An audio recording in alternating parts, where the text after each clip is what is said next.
Hello students, I am Kumar Sandeep Anand from Plasma Physics classes. Today's topic related to electrostatic.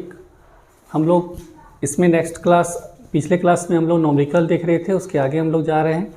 इसमें ध्यान दीजिएगा, इसमें option question number जो भी है पिछले के क्वेश्चन के बाद वो लिख लीजिएगा लास्ट क्लास के बाद का। तो ये जो आज मेरा क्वेश्चन है ये किस बेसिस पे बनेगा, सब की सब कूलम्स लॉ के बेसिस पे ये सब प्रॉब्लम बनने वाला है। ये कैसे बनेगा ध्यान दीजिएगा। मान लीजिए इधर हम एक रफ करते हैं, इसको लिखना भी, जो इधर हम रफ कर रहे हैं ये आपको लिखना है। मान लीजिए एक चार्ज है, ये Q1 है, ये आपका Q2 है, दोनों के बीच का डिस्टेंस R1 या मान लीजिए R है, ये पहला डिस्टेंस। तो इसका जो फॉर्मूला होगा वो होगा 1/4πε0 Q1 इंटू Q2/R²। तो R की जगह R1, तो यहाँ क्या हो जाएगा F1। ठीक है। अब मान लीजिए इसका डिस्टेंस कम या ज़्यादा हो गया, ऐसा नहीं कि कम हो गया, ज़्यादा भी हो सकता है, कम भी हो सकता है।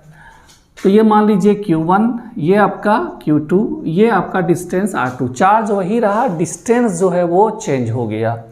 तो इस कंडीशन में जो फोर्स होगा वो अलग आएगा, 1/4πε0 Q1 Q2/R²। एक बात दिमाग में रखिएगा कि जितना डिस्टेंस कम रहेगा उतना ही इलेक्ट्रोस्टैटिक फोर्स दो चार्ज के बीच क्या होगा, अधिक होगा। ओके। अब ये दोनों को हम लोग एक दूसरे से डिवाइड कर देते हैं। मान लीजिए F2 बाय क्या कर दिए F1।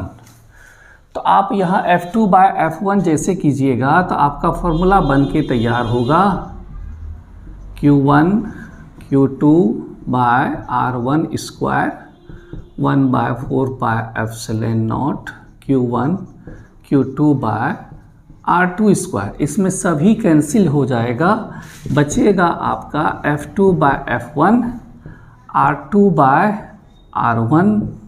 जब इसको सॉल्व कीजिएगा तो इतना हो जाएगा। ओके, ये इस तरह से, या एक काम कर सकते हैं, स्क्वायर ऐसे कर दीजिए ना। इसके बाद क्रॉस मल्टीप्लिकेशन जब कीजिएगा तो ये हो जाएगा, ये दिमाग में रखिएगा, इसका हम लोग यूज करेंगे। और इसको जब आप कीजिए लिखिएगा तो F1 R1² और ये हो जाएगा F2 R2²। ये हमेशा कंटिन्यूसली क्या होगा, कांस्टेंट होगा। इसका मतलब है कि F1 R1² और F2 R2² एक दूसरे के क्या है, बराबर है। मान लीजिए कि हम फिर से डिस्टेंस चेंज कर दिए तो F1 R1² F2 R2² और किसके बराबर हो जाएगा, F3 R3² के क्या हो जाएगा, बराबर हो जाएगा। दैट मीन्स हम अगर चेंज करते हैं दो चार्ज के बीच का डिस्टेंस, अगर वही चार्ज है, चार्ज की वैल्यू में कोई चेंजिंग नहीं हो रहा है, सिर्फ डिस्टेंस में चेंजिंग हो रहा है, दैट मीन्स वहाँ पर फोर्स, ध्यान दीजिएगा, थोड़ा सा बीच में प्रॉब्लम हो गया था वीडियो में। अगर हम कोई दो चार्ज है, वही चार्ज है, मान ली Q1 Q2 है, फिर यहाँ Q1 Q2 है, दोनों के बीच का अगर हम डिस्टेंस चेंज करते रहते हैं, कभी ज़्यादा कभी कम, या फिर बढ़ा दिए और अधिक, तो फोर्स और डिस्टेंस का जो स्क्वायर जो होगा, डिस्टेंस का स्क्वायर का जो प्रोडक्ट होगा, वो दोनों एक दूसरे, वो वैल्यू जो नेक्स्ट होगा, फोर्स इंटू डिस्टेंस स्क्वायर, वो दोनों एक दूसरे के क्या होगा, इक्वल होगा, प्रोडक्ट। इसका मतलब हुआ कि अगर हम डिस्टेंस को चेंज करते हैं, चार्ज वही है, चार्ज में कोई चेंजिंग नहीं हो रहा है, तो फोर्स और डिस्टेंस के स्क्वायर का जो प्रोडक्ट वैल्यू है, गुणनफल वैल्यू है, वो हमेशा क्या होगा, कांस्टेंट होगा। जैसे F1 R1² equal to F2 R2², फिर हम लिख सकते हैं बराबर F3 R3²। ठीक है। इस फॉर्मूला पर ये प्रॉब्लम बनने वाला है। तो क्वेश्चन क्या है, the force between two charges when separated by distance of 50 centimetre in air is 40 Newton. What will be the force between them if the distance between them is if the distance between them if the distance between them if the distance if the distance becomes 25 centimetre. Okay, तो यहां हिंदी में क्या लिखे हैं, वायु में दो आवेश 50 सेंटीमीटर की दूरी पर, वायु में 50 सेंटीमीटर की दूरी पर दो आवेशों के बीच बल कितना है, 40 न्यूटन है। यदि दूरी 25 सेंटीमीटर होती है तो उनके बीच बल क्या होगा, बल क्या होगा ना। इसका मतलब क्या हुआ कि दो चार्ज है, दोनों चार्ज के बीच का जो डिस्टेंस है, मतलब दूरी जो है वो है 50 सेंटीमीटर। तो इस सिचुएशन में दोनों के बीच जो फोर्स लगता है वो 40 न्यूटन, और जब उसका डिस्टेंस 25 सेंटीमीटर हो जाता है तो बताओ फोर्स का वैल्यू क्या होगा।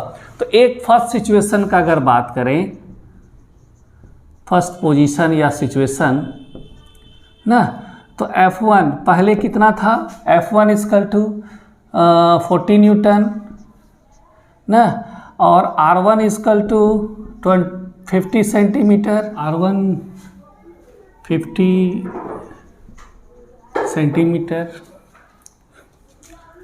सेंटीमीटर। और सेकेंड पोजीशन में मतलब दूसरा स्थिति जो है, मतलब जब चार्ज को 25 सेंटीमीटर पे रखा जाता है, क्वेश्चन में लिखा हुआ है जब 25 सेंटीमीटर पे रखा जाता है तो क्या होगा, मतलब कि एक समय था 50 सेंटीमीटर, उसके बाद हो गया 25। तो सेकेंड पोजीशन में जो आपका जो फोर्स निकालना है, यहाँ जो डिस्टेंस है वो है 25 सेंटीमीटर और आपको निकालना है फोर्स ना। तो आपने तो ये फॉर्मूला निकाला है, ये वाला ना, ये दोनों एक दूसरे के क्या होगा, बराबर। तो आप क्या लिख सकते हैं, F2 R2 square is equal to F1 LHS को RHS में, RHS को LHS में लिखने से कोई दिक्कत नहीं है। तो आप F2 जब लिखिएगा तो F1 इंटू हो जाएगा R1 बाय R2, ये स्क्वायर हो जाएगा। आप इसको इस तरह से भी लिख सकते हैं, R1 बाय R2 का सीधा क्या कर दीजिए, होल स्क्वायर। ओके, और यहाँ पे जब आप वैल्यू को पुट कीजिएगा तो F1 का वैल्यू कितना है, 40, R1 इज़ 50, R2 इज़ 25 और टोटल का होल स्क्वायर। तो ये हो जाएगा आपका, जब इसको सॉल्व कीजिएगा तो ये हो जाएगा 160 न्यूटन। इसका मतलब हुआ कि जब दो चार्ज एक दूसरे से 50 सेंटीमीटर के डिस्टेंस पर है और दोनों के बीच जो फोर्स है वो है 40 न्यूटन, जब उसके बीच का डिस्टेंस 25 सेंटीमीटर हो जाएगा तो उस कंडीशन में फोर्स जो होगा वो होगा 160 न्यूटन। तो अभी हम जस्ट थोड़ा देर पहले बोले हैं कि आपका जब दोनों के बीच का डिस्टेंस क्या होगा, कम रहेगा, तो उस कंडीशन में फोर्स का वैल्यू ज़्यादा होगा कंपेयर टू जब डिस्टेंस ज़्यादा होगा। ओके, इस चीज़ को बढ़िया से लिखिए, उसके बाद नेक्स्ट क्वेश्चन देखते हैं।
ये जो क्वेश्चन नंबर है आपका 23 है, ठीक है, 23 इसे लिखिए। इसके बाद जो हम नेक्स्ट क्वेश्चन आपको इसी पे सेम पैटर्न वाला है वो हम आपको लिखा रहे हैं।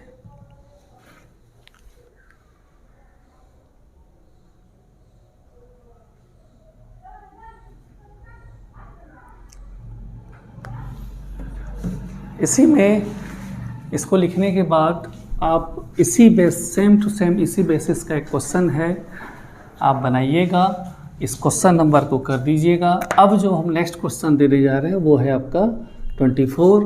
इसमें जो डिस्टेंस है वो है 20 सेंटीमीटर और यहाँ पे 20 न्यूटन और यहाँ पे 5 सेंटीमीटर। नेक्स्ट क्वेश्चन मतलब सेम बेसिस का उसी तरह का है और यहाँ 5 सेंटीमीटर। क्वेश्चन क्या हुआ ये बनाइएगा आप। इसमें क्वेश्चन क्या हुआ कि जब दो चार्ज एक दूसरे से कितना डिस्टेंस पर है 20 सेंटीमीटर पे और दोनों के बीच जो फोर्स है वो है 20 न्यूटन और जब दोनों के बीच का डिस्टेंस 5 सेंटीमीटर कर दिया जाता है तो उस कंडीशन में बताइए फोर्स क्या होगा। इसका जो आंसर होगा वो होगा 320 न्यूटन। 320 न्यूटन। इस क्वेश्चन को लिख लीजिए, उसके बाद जस्ट आगे देखते हैं।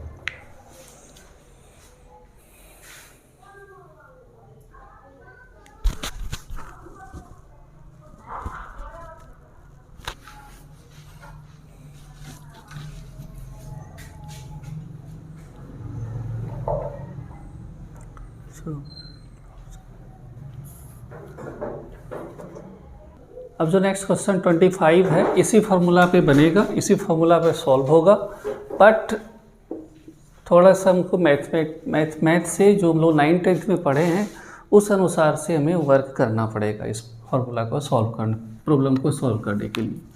इंग्लिश में क्या बोला, the force between 2 point charges in air is 200 Newton, calculate the force between them if the distance between them is increased 50 centimetre. इसी को हिंदी में लिखें, दो आवेशों के बीच की वायु में बल 100 न्यूटन 200 न्यूटन है, बल की गणना करें यदि उनके बीच की दूरी 50% बढ़ा दी जाती है।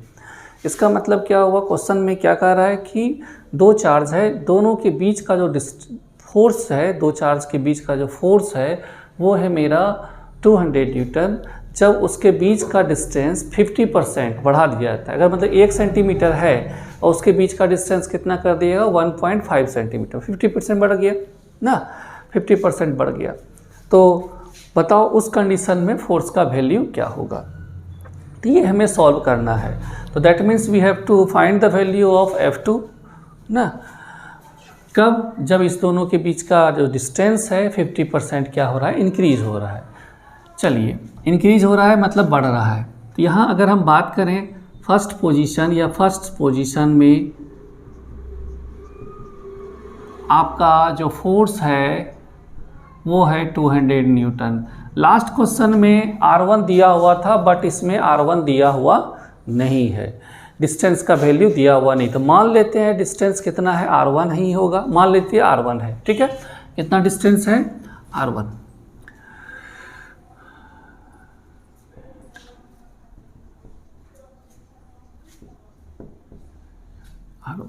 दूरी कितना है सर, R1 है। अब सेकेंड पोजीशन में, सेकेंड पोजीशन तो F2 हमें फाइंड करना है ना। सेकेंड पोजीशन में हमें F2 फाइंड करना, लेकिन इसमें क्या हो रहा है कि डिस्टेंस जो है वो इंक्रीज कर रहा है। तो डिस्टेंस लेट डिस्टेंस कितना, मान लीजिए R2 कितना है, लेट डिस्टेंस इज R2। किस पोजीशन में, ये फर्स्ट पोजीशन में और ये सेकेंड पोजीशन में। अब हम लोग अकॉर्डिंग टू क्वेश्चन वर्क करेंगे। कैसे वर्क करेंगे, अकॉर्डिंग ये लिखा हो शॉर्ट तरीका, अकॉर्डिंग टू क्वेश्चन, इसका हिंदी होता है प्रश्नानुसार।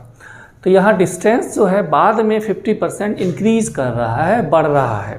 तो जैसे कि हम जब बढ़ेगा तो वहाँ प्लस होगा, जब घटेगा तो माइनस होगा, इंक्रीज करेगा तो प्लस और जब डिक्रीज करेगा तो माइनस। दैट मीन्स R2 जो है, R1 कितना परसेंट इंक्रीज किया 50%, तो उसका वैल्यू कितना हो गया R2। तो अकॉर्डिंग टू क्वेश्चन अगर बात करें तो कितना परसेंट R1 इंक्रीज कर रहा है 50%, तो R1 प्लस R1 इंटू 50%, 50% मतलब 50/100। तो जब इसे सॉल्व करिएगा, 1 0 कैंसिल हो जाएगा। तो R2 को जब सॉल्व करिएगा तो इसको जब सॉल्व करिएगा तो 1.5 R1 बाय कितना हो जाएगा 10, या हम सीधा 15 R1 बाय 10, तो इसको जब सॉल्व करिएगा तो 1.5 R1 होगा। ओके, यहाँ तक। तो ये हुआ R2 का वैल्यू 1.5 R1। आपको F2 चाहिए, तो F2 अभी F1 R1, F2 R2 square, F1 R1 square, इसको इधर कर दिए, इसको इधर, कोई दिक्कत नहीं है। आपको F2 चाहिए तो F1, और ये लिख सकते हैं आप R1 square by R2 square, इसी को शॉर्ट में R1 बाय R2 का whole square, that means F1। अब जो जो वैल्यू है रिपोर्ट करिए। F1 इज़ 200, R1 तो R1 ही माने हैं आप, R1, और R2 इज़ 1.5 R1 ना, और टोटल का होल स्क्वायर, दिस कैंसिल, 200 ना, 1 बाय 1.5, तो 10 बाय क्या लिख सकते हैं 15 का होल स्क्वायर। जब 10 में आप 15 से डिवाइड कीजिएगा तो 200 इंटू 0.66 का होल स्क्वायर, और जब 0.66 लिखिएगा सॉल्व करिएगा तो 200 इंटू 0.435। ओके, 0.435 को आप क्या लिख सकते हैं 0.44, दैट मीन्स आपका F2 का वैल्यू जब इसे सॉल्व करिएगा तो F2 जो होगा वो हो जाएगा 88। ओके, इसे लिखिए।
ये आपका 25 क्वेश्चन है, 25 नंबर।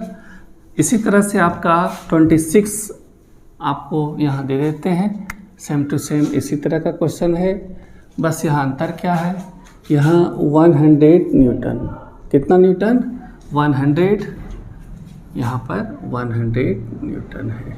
ओके, तो यहाँ आंसर हो जाएगा इसका 44 न्यूटन। ये आप सॉल्व कर लीजिएगा, जल्दी से क्वेश्चन को देखिए।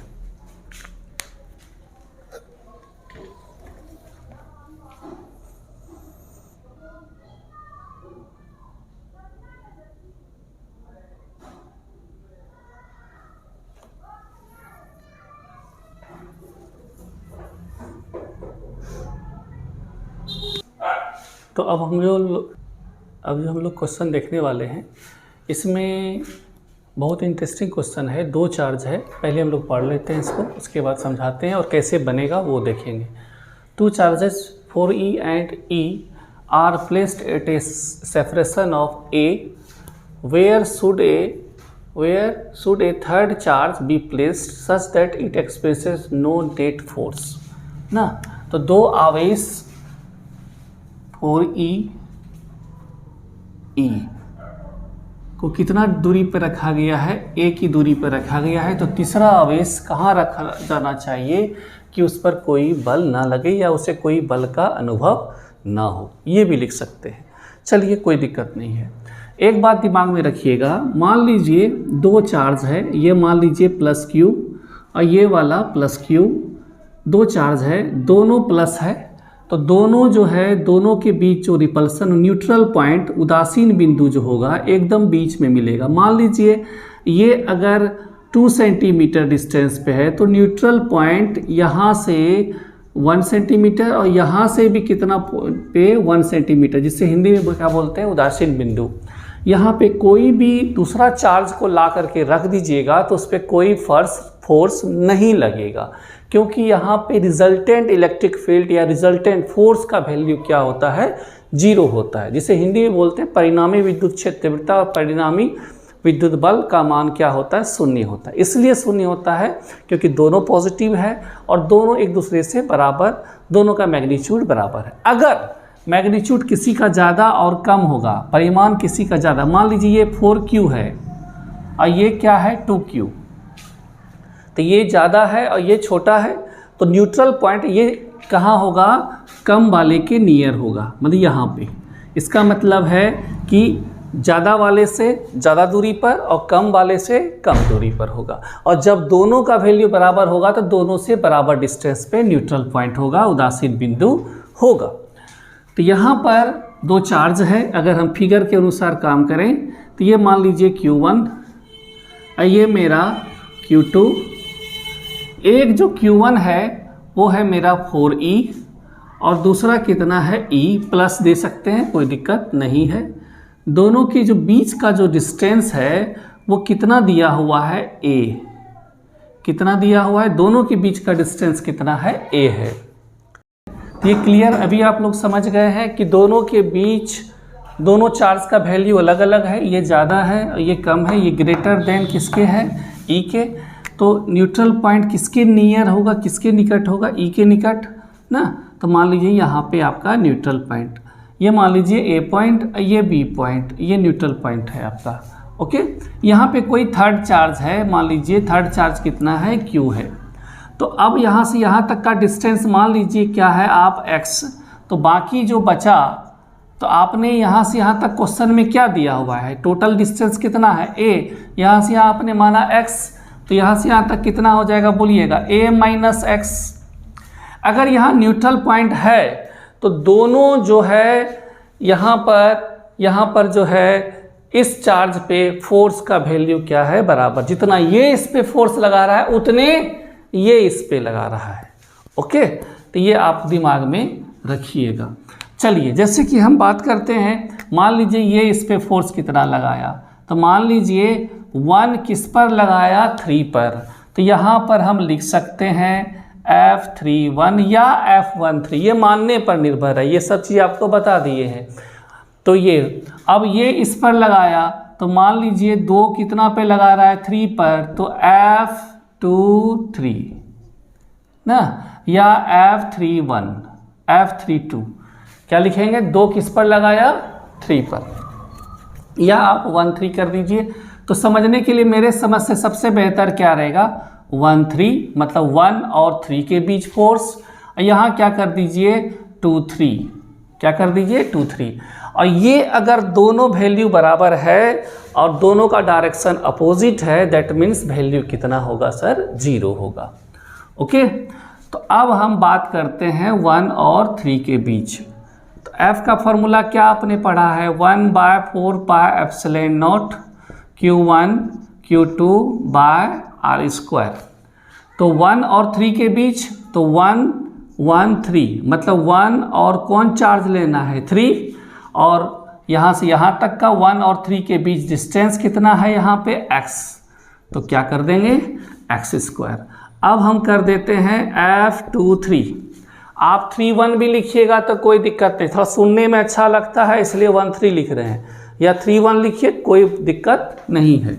ओके, तो आप यहाँ लिख सकते हैं 1/4πε0 2 और 3, तो Q2 Q3 बाय दोनों के बीच का डिस्टेंस a माइनस x का होल स्क्वायर।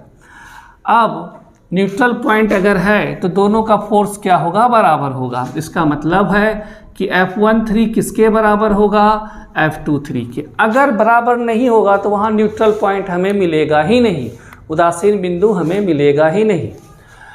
तो ये दोनों एक दूसरे के क्या है, बराबर। तो दोनों फोर्स के वैल्यू को लिखिए, F13 1/4πε0 Q1 Q3 bye x square, और इधर हो गया 1/4πε0 Q2 Q3 by a minus x का होल स्क्वायर।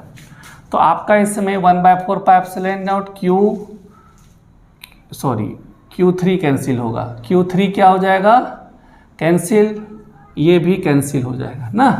तो आपके पास बचा क्या, Q1 बाय एक्स स्क्वायर, और ये बचा Q2 by a minus x square. Okay, Q1 का वैल्यू आपका है 4e, और ये हो गया एक्स स्क्वायर, और Q2 का value e by a minus x square, e is cancel. तो इसे लिखिए, जस्ट तुरंत आगे बढ़ते हैं। यहाँ देखिए क्रॉस मल्टीप्लिकेशन कर दीजिए, तो आपका यहाँ पे कितना हो रहा है, 4 बाय एक्स स्क्वायर और 1 by a minus x square. Okay, cross multiplication कीजिए, x square 4a minus x square. अगर आप सभी बच्चे 9, 10th पास किए हैं, यहाँ तक कि 7, 8 पास किए हैं, तो हम यहाँ पे इजीली सॉल्व कर सकते। अगर पढ़े, पास करना और पढ़ने का मतलब अलग होता है। पास तो ऐसे भी कर जाता है बच्चा, लेकिन पढ़ने का मतलब है कुछ ज्ञान प्राप्त किया है। तो हम अगर यहाँ x लिखते हैं तो इधर क्या हो जाएगा, बोलिएगा रूट टोटल पर। हम डायरेक्ट एक स्टेप बढ़ते हैं तो 2a माइनस क्या होगा, x, ये 2 हो जाएगा, स्क्वायर हटाएंगे तो ये 2 और ये स्क्वायर हट जाएगा। ये सब बात सभी बच्चे जानते हैं, अगर मैथ जानते हैं तो। a माइनस 2x, इसको इधर लेते आइए, x plus 2x plus 2a ना, तो आपका आंसर हो जाएगा। इतना लिखिए, उसके बाद जस्ट आगे बढ़ते हैं।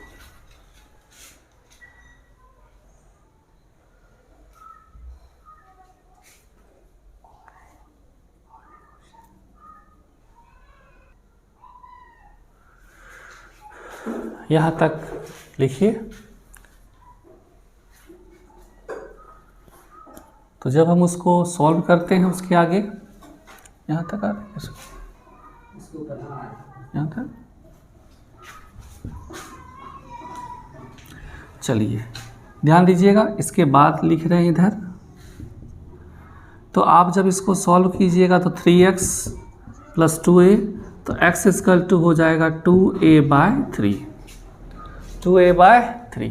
इसका मतलब x का वैल्यू 2a बाय 3 निकला। यहाँ लिखे हैं 2a by 3 from plus 4e, मतलब 2a बाय 3 डिस्टेंस है कितना से, x का वैल्यू है x 2a बाय 3, 4e से कितना है x का वैल्यू 2a बाय 3।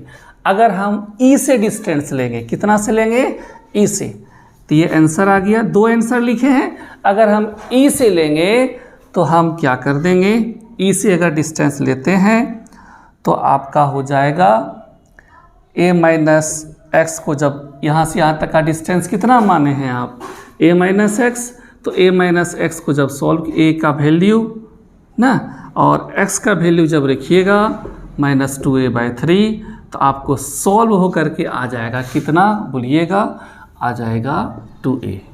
करके देखिए, ये 3a हो जाएगा, सॉल्व करिएगा तो कितना हो जाएगा आपका, ये हो जाएगा 2a।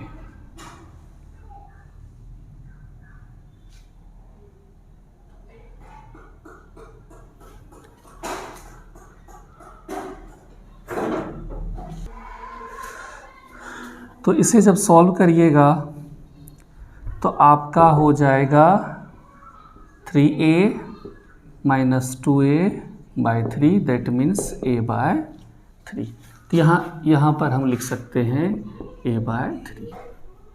तो एक बात दिमाग में रखिएगा, तो 2a बाय 3 जो डिस्टेंस है, 2a बाय 3 जो डिस्टेंस है वो कहाँ से सर, 4e से।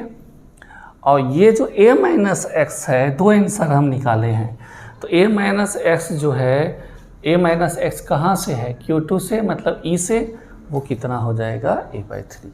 तो बिगर चार्ज, ये मेरा बिगर चार्ज है, ये मेरा स्मॉलर चार्ज है, तो स्मॉलर बिगर चार्ज से मेरा डिस्टेंस 2a/3 और स्मॉलर से, इसे लिखिए। इसके बाद नेक्स्ट क्वेश्चन आपको हम देते हैं।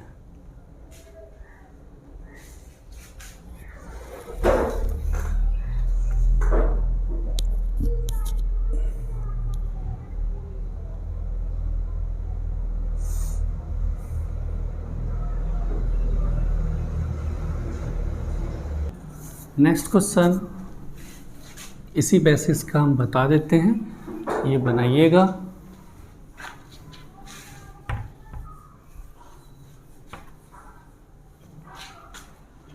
तो यहाँ पे दे दीजिएगा सिर्फ 4 कूलम, यहाँ पे 1 कूलम, और डिस्टेंस जो है आप दे दीजिएगा 3 सेंटीमीटर। यहाँ 4c, 1c और 3 सेंटीमीटर। ओके, तो जब इसे सॉल्व कीजिएगा तो आपका आंसर आ जाएगा 2a/3, तो यहाँ हो जाएगा 2 सेंटीमीटर फ्रॉम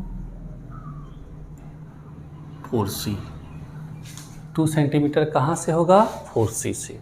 c और 1c से कुछ और होगा, तो वो आप निकालिएगा। आज इतने तक रहने देते हैं। नेक्स्ट डे हम लोग कुछ और न्यूमेरिकल करेंगे। इसके बाद हम लोग न्यू चैप्टर इलेक्ट्रिक फील्ड देखेंगे, इसको हम लोग बोलते हैं विद्युत क्षेत्र। सभी बच्चे ध्यान से लिखेंगे, उसके बाद आगे देखते हैं। ओके, चलिए।